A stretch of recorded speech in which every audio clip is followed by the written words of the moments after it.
Hi, I'm Colette. I'm the sports dietitian and athlete care manager at Skratch Labs, and I'll be here today with USA Cycling to answer some of your nutrition questions. I love talking about recovery. I think it's something that most athletes need to make sure is part of their training and racing regimen. It's really just as simple as having something that is with carbs in it and something with proteins in it. Just that combination. Our Skratch recovery drink mix is really great for that because it has a 4-to-1 carbohydrate to protein ratio. Not only do you need protein to restore those muscles that you've probably put some work to, but you do need carbohydrates because carbohydrates are what's going to refill those glycogen stores that you use throughout your workout. Other things that you can do is you can have a snack. You could have something like a protein bar or a handful of trail mix, or maybe even a glass of regular chocolate milk or a smoothie. But also, if you're close enough to a mealtime, breakfast, lunch, dinner, whenever you train, you can definitely just go straight into your meal and skip the recovery drink for that day. You just ideally want to get your nutrition in within 30 to 60 minutes after a training session. Essentially, yes, they do. They're both quick carbohydrate sources that get quickly into your bloodstream and into your muscles. They're gonna give you that quick burst of energy that you need for your training. The biggest difference is that one is a candy and is meant to have, some artificial sweeteners and colors and flavors, whereas us at Skratch Labs really just use fruit powder and no waxes and just real sugar, which is totally fine. Everyone has a choice. A lot of the greatest athletes to this day eat candy as a carbohydrate source, and that's okay. If your body can tolerate it and you enjoy it, I say go for it. There are performance options, though. You don't have to be stuck to gas station foods for your performance nutrition. As a dietitian, I would say for athletes, there's not really too many carbs that you can have. You definitely need carbs as an athlete, even on your recovery days, just to make sure that you're replenishing that glycogen and getting your muscles ready for the next type of training that you're doing. But we may want to adjust carbohydrates just based off of your body weight, the type of training that you're doing, the season in which you're training, what your cross training looks like, how much activity you actually have on an off day. Carbohydrate adjustments should really be done based off of activity and how much you're actually using throughout the day. So on an off day, if you're really not doing too much, maybe you can decrease your carbs a little bit. But realistically, if you think about your plate, a round plate, you would want to have somewhere between 25 to 40% of that to be carbohydrates, even on an off day. It's essential for recovery and it's essential for keeping your body going. Adjustments that you can make on off days with your carbohydrates is to use more fruit and vegetable sources of carbohydrates, more whole grains, find foods with more fiber in them so that you're full sooner, so you can still have your carbohydrates but still feel full. Overall, you want to listen to your body and make sure that you're getting enough. There's always a chance of overdoing it and overfueling, but most athletes, in my opinion, underfuel during their rides. With overfueling, you might feel some discomfort, some nausea, you might vomit, you might have some indigestion.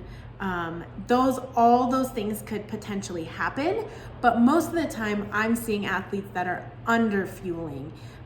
Again, you should really eat to what your body is telling you. Eat when you're hungry. Don't eat if you don't really feel like it. But on a relative scale, I would say that most endurance athletes need around 30 to 60 grams of carbohydrates per hour during their training or their racing. So you can try to plan along that line and just eat to your comfort level. Overfueling is seen sometimes, but most of the time it's truly underfueling that we see become a problem with endurance athletes. So when it comes to sweat testing, we look at two things. First thing is that we look at the volume in which you sweat. So we need to know how many ounces per hour are you losing as an athlete on your bike.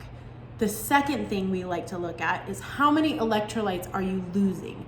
So we will do a sweat sodium concentration test in order to figure out how much sodium you're actually losing per hour during exercise. From there, we can personalize your nutrition and your hydration plan based off of these numbers. It really depends on the type of activity, the temperature, and how long you're going, where we're going to customize your hydration plan. But every athlete we work with gets a customized hydration plan in order to be better to know what they need for their competitions. Because I said sweat is composed of two things. First, the volume in which you sweat. And then second, how salty is your sweat? Those can make your hydration completely different just based off of those answers.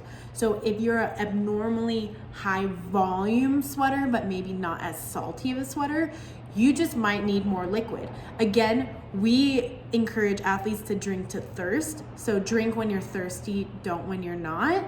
But having the right hydration mix will be essential in making sure that you're getting enough hydration in that bottle. So if you are an abnormally salty sweater, you might need something that has more sodium. From thinking about our basic sports hydration drink mix, that is one of our lower on the spectrum sodium content products. And then we have our wellness, which is more in the middle of things. And then if you are an extremely salty sweater, then you might want to try our hyperhydration that has more sodium per liter, and that could be better for you overall. But everyone is different, and you have to kind of figure out what kind of an abnormally high sweater are you. Is it salty, or is it volume, or is it both? Then we can make adjustments from there. Nutrition for race day should always be tested during training. So you should never go into a race trying a new product or a different protocol than what you've usually done during your training. That can lead to a lot of disruptions and maybe some problems for some athletes. So we try to be consistent going from training into race day. We know that there's some nuances to that and everyone can be different, but for most athletes, we try to say, keep your training nutrition the same as your race day nutrition. Some of the protocols might change. So for a race day, we like to have a nice heavy carbohydrate meal the day before. The morning of, we want to try to get more carbohydrates in depending on how early your race is.